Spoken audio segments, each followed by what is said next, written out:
મિત્રો, એક રબારીનો દીકરો આખા વિશ્વમાં મોજીલા મામાદેવ તરીકે પૂજાય છે. તો કોણ છે આ મામાદેવ અને કેવી રીતે આ મોજીલા મામાદેવ તરીકે પૂજાય છે અને આ મામાદેવની સાથે મચ્છુમાને કેમ જોડવામાં આવે છે અને મચ્છુ નામ કેવી રીતે પડ્યું, તો આવો જાણીએ આ મામાદેવના સંપૂર્ણ ઇતિહાસ વિશે.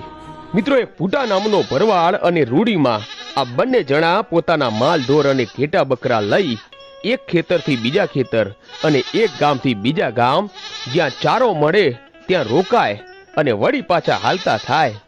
અને કહેવાય છે કે આમ ફરતા ફરતા એકવાર પાંચાળની ધરતી ઉપર આ પૂટો ભરવાડ અને રૂડીમાં આવી પહોંચ્યા. અને આ પાંચાળની ધરતીનું મગાવા નામનું ગામ અને ત્યાં ભોળાનાથનું મંદિર. અને એ વખતે બરોબર શ્રાવણ મહિનો હાલતો.